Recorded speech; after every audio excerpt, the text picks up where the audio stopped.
When the last show is over, the actors emerge triumphantly into the arms of friends and family. With their hard work and talent, Seussical, Waterford Drama's 40th show, has proven itself a worthy successor to the other 39.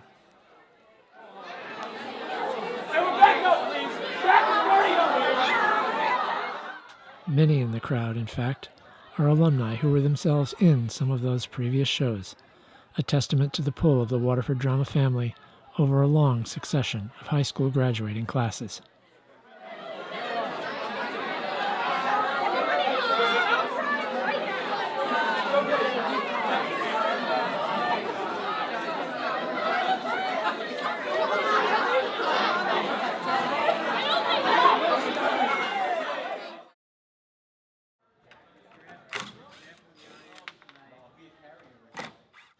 Back on stage, the house is barely empty when the strike team, some of the same folks who put the Seussical set together, begin to pull it apart.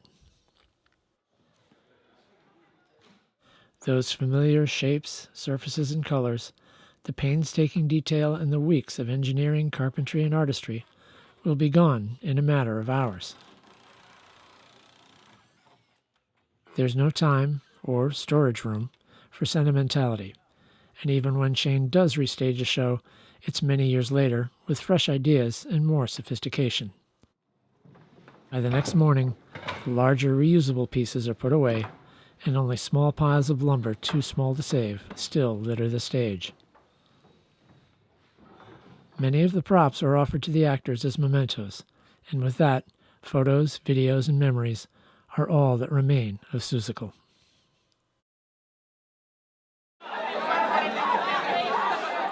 And what of those memories?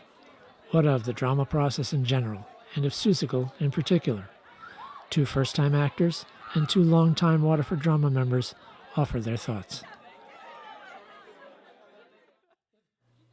Jono, a freshman, and Hannah, a junior who had always played sports in the spring, were coming off their first performances.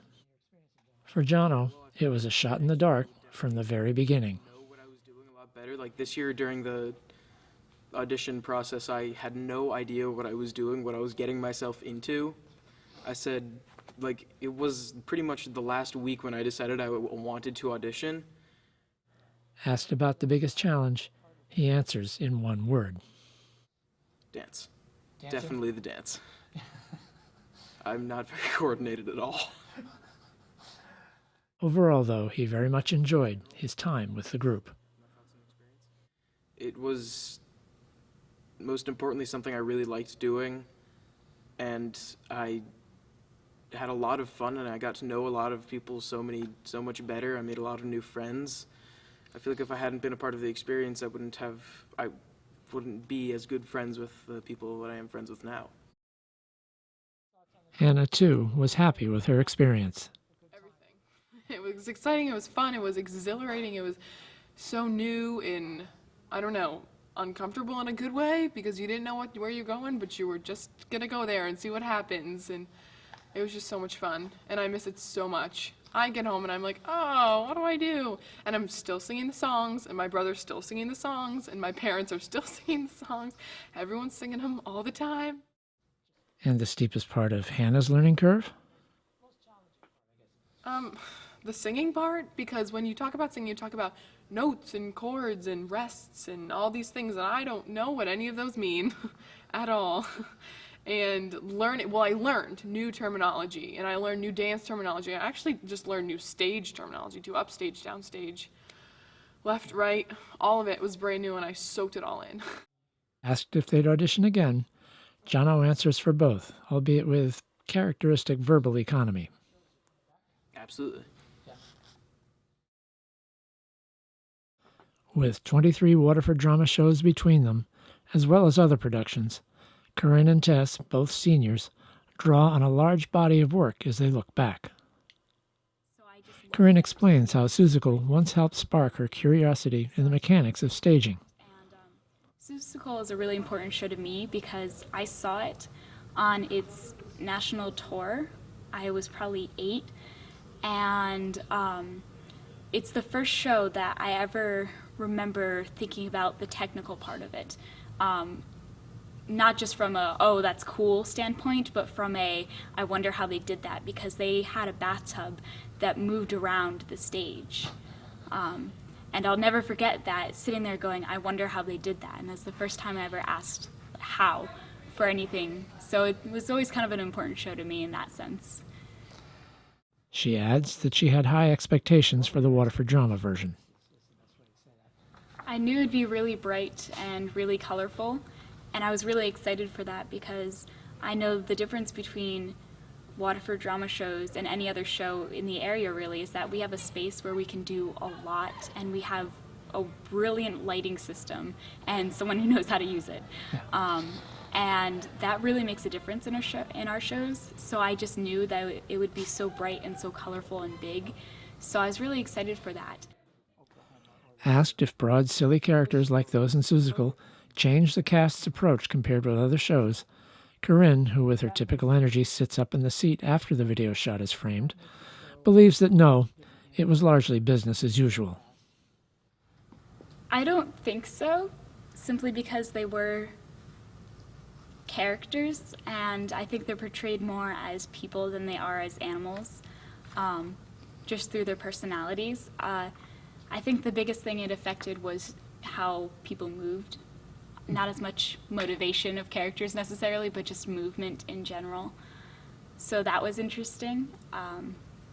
But other than that, I think they're cartoonish and they're characters just like characters in Guys and Dolls are cartoonish. So I think it kind of still transfers over with most outrageous, bright musical theater comedies.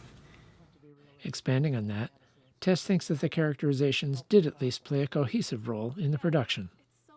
It's bright and cheery, and the characters are ridiculous and goofy, and you can just mimic that energy, and you can make it even bigger than real life, which is something you don't get to do very often, which allowed the cast members to increase morale overall at rehearsals and create a nice atmosphere.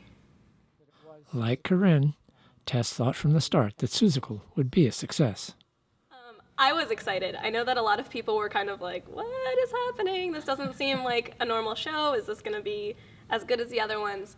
I had seen it when my cousin had done it in middle school, and that was a long time ago, so I didn't remember a lot of it, but I did remember just how bright and cheery it was, and I was really excited to see what Shane was going to do with that and how we could bring Seuss to life. And she credits much of the show's spark and spirit to having not only a talented, but also a kind and supportive cast. Shane kept saying, go big or go home, and we actually took that to heart, and I was looking around, and all of these kids were so incredibly talented, and I just remember looking around during rehearsals and being like, this is crazy, like there's so much talent on this stage, and you don't always get that. You don't always get the people who are going to put in the effort to put together a show like this. I think there was also a really good dynamic between cast members. I think everyone felt really comfortable. We created an environment where seniors and freshmen were friends, seniors and sophomores and freshmen, sophomores and juniors. Everyone was friends with everyone else. And that's not something you can always get, and I think that definitely helped with the overall mood and comfortability of being in this show. Perhaps the best words for the camaraderie, for the achievement, for just the chance to be a part of this WATERFORDrama show are those of gratitude. Just a lot of thank yous. Thank you for the experience, and I just had so much fun. It was just so great. It was awesome. It's like undescribable.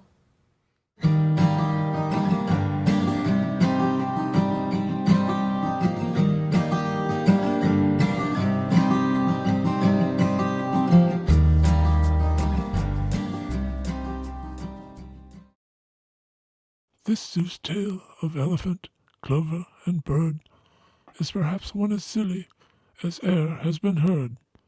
Yet our Waterford troupe has done more than its part, to tell it with flair, and to tell it with heart. And what of all that effort? What doth it portend? Just this, that next year they'll be at it again.